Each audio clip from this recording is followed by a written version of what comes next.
Assalamualaikum warahmatullahi wabarakatuh. Shalom, salam sejahtera bagi kita semua. Selamat pagi Bapak dosen dan teman-teman sekalian. Pertama-tama mari kita panjatkan puji dan syukur kepada Tuhan Yang Maha Esa. Karena berkat dan kasih-Nya, kita diberikan nafas kehidupan dan keselamatan hingga pada saat ini. Adapun topik yang akan disampaikan serta dipresentasikan oleh kelompok 1 yaitu berjudul Sistem Informasi Manajemen. Baiklah, saya akan memperkenalkan diri saya sebagai moderator pada diskusi ini. Saya Sevia Giavenetisi dan saya akan membimbing jalannya diskusi ini, dan teman-teman saya sebagai anggota kelompok 1 yaitu Agus Saputra, Victoria Susi Hatilin A, Hotmiana Sinaga, Nia Amelia Putri, Pinky Sausi Triana, Rika Amalia Widiarsi, Rizda Noriani, Tanti Girsang, Desmaria Papusip, Valentino Megan, dan Raisa Aulia Hamid. Baiklah, mari kita saksikan dan dengarkan beberapa materi yang akan disampaikan oleh anggota kelompok 1. Saya akan menjelaskan pengertian sistem informasi manajemen. Sistem informasi manajemen atau disingkat dengan SIM adalah sekelompok atau sekumpulan proses di mana data dapat diolah, dianalisis, dan ditampilkan supaya data tersebut menjadi berguna untuk kebutuhan pengambilan suatu keputusan. Sistem ini merupakan alat yang sangat berguna untuk menunjang dan mengendalikan operasi perusahaan. Tujuan utama dari sistem ini adalah untuk mengumpulkan dan mengatur semua data dari berbagai tingkat perusahaan, meringkas, kemudian memfasilitasi dan meningkatkan kualitas dari pengambilan keputusan untuk meningkatkan produktivitas dan profitabilitas untuk sebuah perusahaan. B. Manfaat sistem informasi dan manajemen. Yang pertama, memudahkan bagian manajemen melakukan peranan, pengawasan, serta pengarahan kerja bagi semua departemen yang dikoordinirnya. Yang kedua, meningkatkan efektivitas dan efisiensi pengolahan data karena data yang ada sistem informasi suatu manajemen merupakan data telah tersaji secara akurat dan real time. Yang ketiga, minimalisir biaya dan meningkatkan produktivitas suatu perusahaan atau organisasi. 4. Sarana peningkatan SDM karena pelaksanaannya diperlukan unit kerja yang sistematis serta terkoordinir bisnis teknologi. Selanjutnya, C. Kerugian sebuah perusahaan jika tidak memperoleh sistem informasi manajemen. Sistem informasi memiliki pengaruh yang besar bagi kehidupan. Jika sistem informasi tidak ada, maka akan banyak aspek kehidupan yang terpengaruh. Namun bukan berarti dengan tidak adanya sistem informasi, banyak dampak negatifnya saja yang ditimbulkan. Ada dampak positifnya, yaitu 1. Tidak membudayanya budaya massa dalam suatu komunitas. 2. Kejahatan teknologi tidak meraba. 3. Tidak membuat ketergantungan manusia terhadap sistem informasi manajemen. Dampak negatifnya: 1. Kebebasan dan kompetensi individual tidak meningkat. 2. Tidak memperkokoh perekonomian karena tidak adanya kemajuan dalam hal IT. 3. Tawaran dari media akan menyajikan suatu rentan minat dan selera yang sempit. 4. Perkembangan ikatan komunitas dan hubungannya akan terhambat. 5. Operasional dalam sebuah instansi menjadi tidak efisien. Materi selanjutnya D. Kelebihan dan kekurangan sistem informasi manajemen. Kelebihan dari sistem informasi manajemen: yang pertama, menyediakan suatu komunikasi dalam organisasi antar organisasi yang murah, akurat, dan cepat. 2. Dapat menyimpan sebuah informasi dalam jumlah yang besar di ruang yang cukup kecil namun mudah untuk diakses. Yang ketiga, dapat memungkinkan suatu pengakses informasi yang banyak yang ada di seluruh dunia dengan cara yang cepat dan mudah. Yang keempat, meningkatkan efektivitas dan efisiensi orang-orang yang bekerja dalam kelompok di suatu tempat atau beberapa lokasi. Selanjutnya, kekurangan sistem informasi manajemen. 1. Biaya manajemen yang lebih mahal. Yang kedua, memiliki keterbatasan jumlah dan juga tingkat kemampuan sumber daya manusia yang menguasai suatu sistem informasi.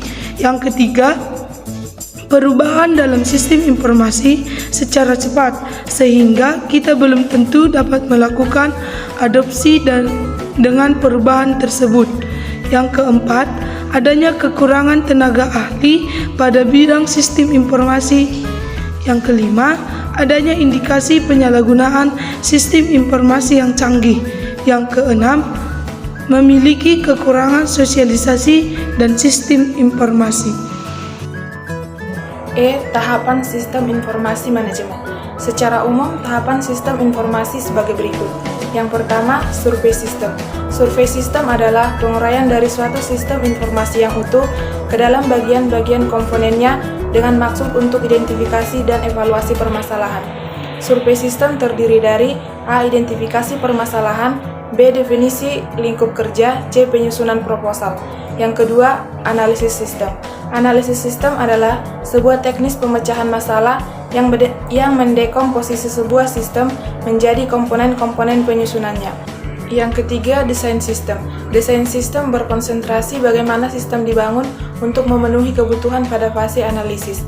Yang keempat, pembuatan sistem. Buatlah aplikasi berdasarkan rancangan yang telah dibuat selain aplikasi. Buatlah juga buku panduan pengguna aplikasi agar mudah saat menggunakannya. Yang kelima, implementasi sistem. Implementasi adalah tahap penerapan dan sekaligus pengujian bagi sistem berdasarkan hasil analisa dan perancangan yang telah dilakukan. Yang keenam, pemeliharaan sistem. Tahapan pemeliharaan sistem mencakup seluruh proses yang diperlukan untuk menjamin kelangsungan, kelancaran, dan penyempurnaan sistem yang telah dioperasikan. Tahap perencanaan.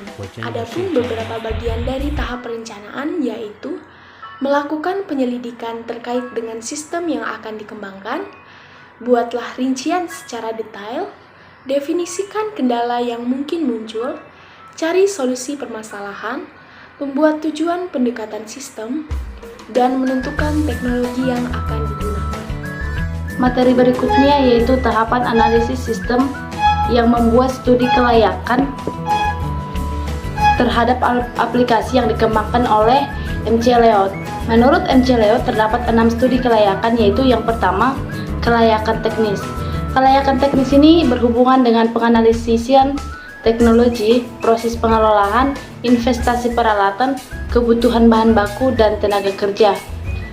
Kelayakan teknis ini juga ditunjukkan pada ketersediaan bahan baku. Yang kedua, pengembalian teknis. Yang ketiga, pengembalian non-ekonomis. Yang keempat, hukum dan etika. Yang kelima, operasional. Dan yang keenam yaitu penjadwalan. Selanjutnya tahapan desain, di mana tahapan desain di sini ada 3, yaitu yang pertama perencanaan spesifikasi hardware dan software, dan yang kedua perencanaan desain layout, yang ketiga perencanaan alat bantu yang diperlukan. Perencanaan terhadap kebutuhan user yang meliputi beberapa hal, yaitu yang pertama kebutuhan perusahaan atau user, yang kedua kebutuhan operator, yang ketiga kebutuhan pemakai atau user dalam implementasi, dan yang keempat kebutuhan teknis. Tahapan seleksi sistem. 1. Tahapan untuk memilih perangkat untuk sistem informasi. 2. Tahapan untuk memilih perangkat lunak untuk sistem informasi. Selanjutnya adalah tahapan implementasi sistem, yaitu proses integrasi bahasa pemrograman yang akan digunakan dengan desain layout yang sudah dirancang sebelumnya. Hal yang harus diperhatikan adalah yang pertama, aplikasi yang digunakan, lalu yang kedua adalah pengembangan yang dilakukan oleh bagian yang terkait, dan yang ketiga adalah pengembangan yang dikerjakan bersama dengan user yang sudah ditentukan sebelumnya. K. Tahapan pemeliharaan sistem.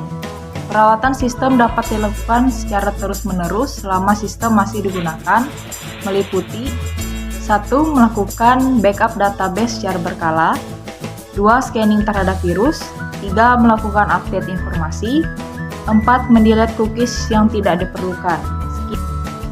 Kesimpulan, Sistem informasi manajemen atau SIM adalah sekelompok atau sekumpulan proses di mana data dapat diolah, dianalisis, dan ditampilkan supaya data tersebut menjadi berguna untuk kebutuhan pengambilan suatu keputusan dan mengatur semua data dari berbagai tingkat perusahaan, meringkas, kemudian memfasilitasi dan meningkatkan kualitas dari pengambilan keputusan untuk meningkatkan produktivitas dan profitabilitas sebuah perusahaan. Bapak dosen dan teman-teman sekalian, demikian hasil presentase yang telah kami sampaikan pada pagi hari ini. Mohon maaf jika ada kesalahan kata atau penjelasan dalam materi yang telah disampaikan, baik saya selaku moderator maupun anggota saya. Akhir kata, kami ucapkan terima kasih. Shalom, salam sejahtera bagi kita semua, dan selamat pagi.